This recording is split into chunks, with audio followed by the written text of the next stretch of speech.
Imagine it is the summer of 1944. The beaches of Normandy are still scarred from the chaos of D-Day.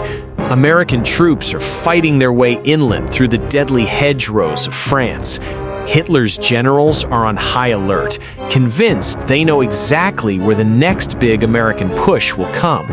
But they are wrong. Spectacularly, hilariously wrong. Hidden among those same hedgerows is a secret American unit unlike anything the world had ever seen. These men weren't carrying heavy rifles or riding in real Sherman tanks. Instead, they carried paintbrushes, rubber balloons the size of small houses, giant loudspeakers, and an unbelievable amount of pure American creativity. With these simple tools, just 1,100 soldiers managed to convince the Germans they were facing 30,000 screaming, heavily armed troops. This is the true, funny, and heroic story of the Ghost Army, the greatest magic trick in the history of modern warfare that helped America and the Allies win World War II. Let's go back to the beginning. In 1943, two unlikely American officers in London came up with a crazy idea. Major Ralph Ingersoll was a famous journalist, a best-selling author, and a man who loved playing fast and loose with the truth. His partner, Colonel Billy Harris, was a sharp planner. They had studied how the British used deception against Erwin Rommel in North Africa, fake tanks, misleading radio messages, the whole works. Inspired by that success, they asked a simple question. Why not give the American Army its own mobile deception unit, a unit that could create phantom armies out of thin air? The top brass surprisingly said yes. On January 20th, 1944, the 23rd Headquarters Special Troops was officially activated. They recruited the strangest group of soldiers imaginable. These weren't your average farm boys or street fighters. The Army pulled in artists from New York art schools, Hollywood set designers, advertising executives, stage magicians, radio engineers, and even a few professional athletes. Then there was the radio deception team. These operators created fake radio networks. They sent phony messages about troop movements, supply shortages, and even complaints about bad French coffee, all in the style and codes of real combat units. German intelligence listened in and believed every word. Finally, there was the special effects or atmosphere team. These men were the actors. They wore fake unit patches, drove around in jeeps with counterfeit markings, hung out in local cafes telling loud stories to anyone who might be a spy, and even staged fake arguments between soldiers in broad daylight. They built phony headquarters with cardboard boxes and empty fuel cans. They painted fake tire tracks leading nowhere. Everything was designed to look just imperfect enough that German reconnaissance planes would spot it, but not so perfect that it looked suspicious. The Ghost Army's first missions started right after D-Day. They impersonated different real divisions, sometimes the 6th Armored, sometimes the 30th Infantry, each time pretending to be 15,000 to 30,000 men strong. They would set up in one area, put on their full show for a few days or weeks, then pack up everything, including deflating the tanks, and race to the next hotspot, often traveling under the cover of darkness. One of the funniest and most dangerous parts was how close they operated to the real front lines, sometimes less than a mile away. They carried only light weapons, usually just .50 caliber machine guns for defense.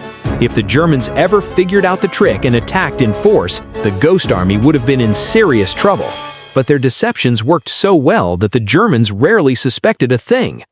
Let me paint a vivid picture of a typical operation. It's nighttime in a muddy French field. The artists are frantically inflating rubber tanks under blackout conditions. One guy is carefully painting mud splatters on a fake Sherman to make it look like it's seen real combat. Nearby, the Sonic truck is parked by. As the war moved into its final months, the Ghost Army prepared for their biggest and most dangerous performance yet. Operation Viersen in March 1945. The real U.S. Ninth Army needed to cross the Rhine River into Germany. The Germans had every possible crossing heavily defended. So the Ghost Army was ordered to create the illusion of a massive attack about 30 miles north of the real crossing point. For this mission, they went all out. They inflated hundreds of fake tanks and vehicles, over 600 dummies in total. They set up phony headquarters in a nearby town. They ran their sound trucks non-stop, blasting the noises of troops and armor moving toward the river. The radio operators sent a flood of fake traffic, making it sound like General Patton himself was leading the charge. They even placed giant plywood cutouts of airplanes on fake airfields so they would show up in aerial photos. The Germans bought the act completely. They pulled thousands of their best troops and reserves away from the actual crossing site and rushed them north to stop what they thought was a huge American assault. While the Germans were busy chasing ghosts, the real Ninth Army crossed the Rhine with surprisingly little opposition. Historians believe this single deception helped save thousands of American lives in the final weeks of the war. The Ghost Army carried out more than 20 major deception operations across France, Belgium, Luxembourg, and Germany. They never fired a shot in direct combat, yet they fought with imagination, courage, and wit. Their actions are credited with saving between 15,000 and 30,000 Allied lives by misleading the enemy and protecting real troops. And here's the most incredible part. The entire operation remained top secret for nearly 50 years. The soldiers were sworn to silence. Many never told their own families what they really did during the war. Their wives and children thought they were just regular signal or engineer troops. It wasn't until the 1990s that declassified files finally revealed the truth, and the world learned about these creative heroes. After the war, many of the Ghost Army men went on to brilliant careers. Bill Blass became a legendary fashion designer. Ellsworth Kelly became one of America's most important abstract artists. Others became photographers, illustrators, and designers who helped shape modern American culture. But during those dangerous months in Europe, they used their artistic talent not for galleries or runways, but to paint victory on the battlefield itself.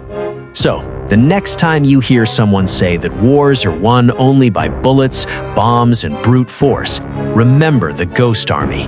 They proved that creativity, cleverness, and a sense of humor can be the most powerful weapons of all.